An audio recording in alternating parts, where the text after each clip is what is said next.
et de vous présenter aussi la marque que nous avons créée en 2020. Vraiment, merci beaucoup Richard.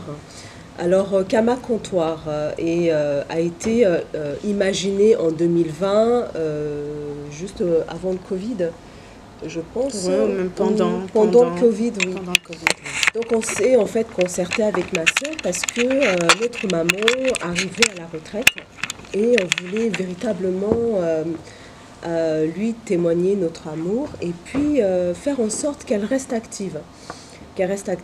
Et donc on s'est posé, puis on s'est dit, bon, qu'est-ce qu'on pourrait imaginer pour pouvoir justement lui témoigner notre reconnaissance. Et on s'est posé, puis on s'est dit, bon, on va lui poser la question. Et on s'est dit aussi, maman fait un très bon écrasé de piment qu'elle fait depuis toujours. Et on s'est dit, pourquoi pas justement proposer et puis faire bénéficier à un grand nombre justement de cette recette qu'elle fait et qui est vraiment appréciée par toute la famille. Et donc on s'est dit, comment est-ce que créer une marque qui allie aussi nos origines afro-africaines, franco-congolaises, surtout africaines. Et on s'est dit, bon, Kama, pourquoi Kama? Kama, c'est le nom originel de l'Afrique. Donc, Kama est le nom originel de l'Afrique. Et comptoir, pourquoi comptoir? Le comptoir des cotons, en fait, ça fait un peu voyager, ça fait un peu épice. Et donc, du coup, on s'est dit qu'on allait créer une épicerie fine, haut de gamme, parce qu'on voulait véritablement donner une nature haut de gamme à la recette de notre maman. Parce que pour nous, elle est vraiment exceptionnelle, cette recette. Hein. Elle représente véritablement notre maman, la nature même de notre maman qui est exceptionnelle. Elle nous a élevés, on est 4 enfants, et elle nous a élevés seuls. Et voilà. Donc, vas-y Mathilde, si tu veux rajouter peut-être la vision. Alors, voilà, au moment de créer Kama Comptoir, vraiment, ma sœur et moi, on était dans un mood, vraiment dans une humeur où nous aussi, au niveau de notre statut professionnel, on était un peu dépassés. Le Covid avait vraiment fait tout tomber. On n'avait plus trop la joie. Et c'était surtout la réflexion de se dire, mais Tania, on va juste être de passage sur cette terre. On va juste passer. Donc on va à l'école. On passe notre vie à trimer. Regarde maman, femme de ménage. Elle est venue de Bakongo, là-bas, les quartiers de Brazzaville. Elle a eu la chance de venir ici en France. Elle a frotté. Nous, on a eu la chance d'aller à l'école. Hein, donc c'est ça, on va travailler jusqu'à la retraite. Et puis regarde, maman, elle a le dos fatigué à force d'avoir frotté, d'être baissée. Donc du coup, c'est ça. On va juste être de passage sur cette terre. Qu'est-ce qu'on va laisser? Et puis ma sœur qui me regarde comme ça. Waouh, Mathilde, wouh! Tu vas loin. Non, mais c'est une réalité. C'est-à-dire, est-ce que nous sommes juste de passage sur cette terre ou est-ce que nous allons laisser quelque chose? Qui sommes-nous réellement? Qu'est-ce qu'on fait ici? Pourquoi nous sommes ici? Pourquoi Dieu nous a envoyés sur cette terre? Quelle est notre mission? Quelle est la mission? Et du coup, le jour où je suis partie poser la question, maman, voilà, Tania et moi, on s'ennuie, toi, tu vas bientôt être à la retraite. C'est quoi ton rêve? Ma mère, toute timide, elle n'a pas l'habitude à ce qu'on pose ce genre de questions. Un enfant qui va demander à sa maman, maman, c'est quoi ton rêve? C'est fort pour une maman de se dire, tu as travaillé toute ta vie, de là où tu viens. Nous, tes enfants qui avons la chance d'être éduqués en France, d'être partis à l'école, on a un cerveau, on a réussi, on a fait des études, on n'est pas surdiplômés. Moi, je suis diplômée d'un baccalauréat gestion des systèmes d'information. Puis à partir de mes 18 ans, j'ai commencé à travailler. Tania, toi, c'est juste... Non, moi, j'ai un bac plus 2. Voilà, bac plus 2, on n'est pas allé plus loin, on n'a pas des masters, on n'a pas fait HEC. Mais on est des jeunes filles qui aimons le challenge et on aime notre maman. Voilà, c'est grâce à elle qu'on est ici. Donc, qu'est-ce qu'on peut faire pour toi? Oh, timidement, moi, j'aimerais bien faire découvrir mon piment. Maman, tu veux faire découvrir ton piment au monde? Eh bien, écoute, maman, Tania et moi, on va te créer une société. Société? Ah, elle était abasourdie comme ça. Ah, mais non, mais ça va être compliqué. Mathilde, toi, tu vas trop dans les sphères, tu vois trop loin. J'ai dit, mais maman, qu'est-ce qu'on a à perdre? On n'a rien à perdre. On a la chance d'être ici en France, on a la chance de pouvoir créer. Aujourd'hui, tu peux créer une association sur Internet, en 3 clics, l'association, elle est créée. Pareil pour une société.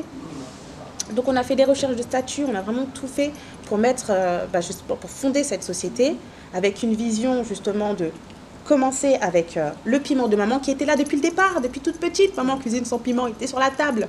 Et pendant des années, j'ai demandé à Tania, mais Tania, on n'a pas une bonne idée là pour devenir riche, entre guillemets. Mais c'est pas juste devenir riche monétairement, c'est riche de tout, vraiment d'être riche en amour, riche en expérience avec les autres. Oui, riche aussi avec monétairement parce qu'on a plein de projets. Pourquoi pas, on espère dans une vision future, retourner au Congo ou même dans les différents pays d'Afrique, pouvoir participer avec des villages, à des coopératives, faire pousser le piment directement à la source. Mais c'est la vision. Créer, moi pour ma part, c'est ensuite créer une fondation, la fondation Kama Comptoir qui pourrait aider justement les enfants, les orphelins, créer des internats.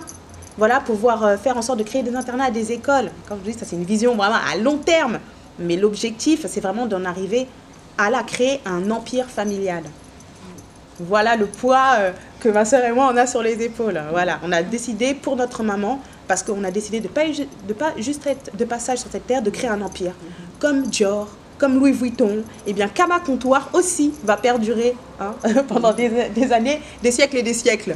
Oui, j'ai envie de dire. Effectivement, cette vision, elle ne nous appartient pas véritablement, puisque on a vraiment dans l'objectif de de créer une fondation qui viendrait soutenir en fait des associations qui sont déjà en Afrique, qui œuvrent déjà en Afrique, de pouvoir venir soutenir aussi des orphelinats, de pouvoir aussi faire comme Kylian Mbappé, venir investir dans les écoles et tout.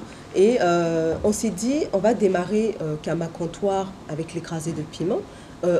C'est possible d'entreprendre, même en tant que femme. Alors les femmes, on a cette capacité, on a ce pouvoir d'imaginer et puis de faire naître les choses. On donne la vie. Donc on est capable de pouvoir faire naître ces choses-là. Il faut véritablement qu'on prenne conscience de notre capacité, de notre puissance. Et du coup, on s'est dit, on va commencer avec l'écrasé de piment. On n'a pas fait de crédit auprès d'une banque. Vraiment, on marche avec nos propres moyens. On y va doucement, parce qu'on se dit que c'est en y allant doucement qu'on va y arriver. On n'est pas oppressé, on n'a pas de stress. On va mettre le temps qu'il faudra, mais on va y arriver. Et donc, du coup, on démarre avec l'écrasé de piment. On a plusieurs recettes, puisqu'on s'est dit comment est-ce qu'on peut arriver justement à satisfaire tous les palais. Parce que c'est quand même du piment. Et donc, du coup, on s'est dit, comment est-ce que même on va pouvoir amener de l'originalité dans du piment. Pourtant, le piment, on en trouve sur le marché. Mais comment est-ce qu'on va pouvoir se démarquer justement dans ce marché qui est en plein essor, parce que vraiment le piment est consommé en Asie, au Moyen-Orient, aux États-Unis, au Brésil et tout. Donc, comment faire? Donc, on s'est imaginé pouvoir faire des différentes saveurs pour pouvoir satisfaire tous les palais. Donc on a quatre variétés qui est à l'original. L'original, c'est la base. Il n'y a que des produits naturels. Il n'y a pas de conservateur, ni d'exhausteur de goût, ni de colorant. Ensuite, on a fait du piment vert, où on a mélangé avec du poivron vert et de l'olive verte. Donc pour amener un peu cette rondeur, pour amener un peu... c'est pas juste du piment, c'est pas juste du piment. C'est du piment qui vient sublimer votre plat. Et on vous le garantit qu'il va venir sublimer votre plat sans mettre le feu à la langue. Je vous assure que c'est vraiment exceptionnel. Et donc du coup, ce piment a été bien accueilli, vraiment. On a fait des tests. Ça a eu du succès, les gens ont vraiment aimé, et puis le fait de proposer différentes recettes, différentes saveurs, ça a séduit, et puis maman, elle est à la confection, elle est à la production, et donc du coup, elle se voit.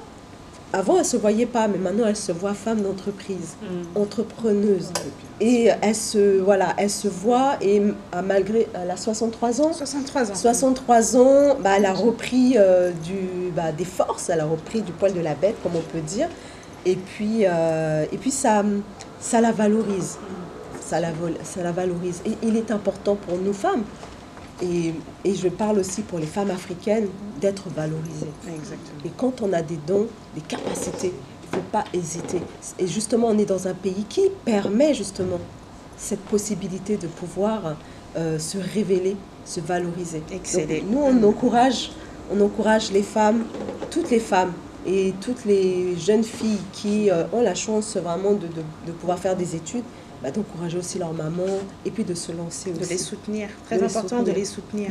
Ne pas hésiter. Tout le monde a un talent. Et c'est vraiment de chercher vraiment ce que c'est et de se challenger tous les jours. Ne pas avoir peur qu'on ait 18 ans, qu'on ait 33 ans, qu'on ait 60 ans, qu'on soit mère célibataire, qu'on soit veuve, qu'on soit... qu'on ait des rêves fous. Ouais. Mais on n'a qu'une vie. Tenter. Il faut tenter sur cette terre. Si nous ne tentons pas, ne partons pas avec des regrets et des remords. Il faut foncer en tant que femme, femme de la communauté noire ou femme du monde entier. Réalisez vos rêves parce que c'est maintenant. C'est pas plus tard. C'est ça. Donc voilà. Merci. Vous avez des questions? Oui, une fois que le pot est entamé, combien de temps on peut le conserver au frigo? Alors, nous vous conseillons de le consommer dans les 6 à 8 mois. Le piment n'est pas périssable, hein, il ne moisit pas. Hein. Donc, c'est juste que si vous voulez avoir toute la saveur pimentée, du piquant, c'est entre 6 et 8 mois.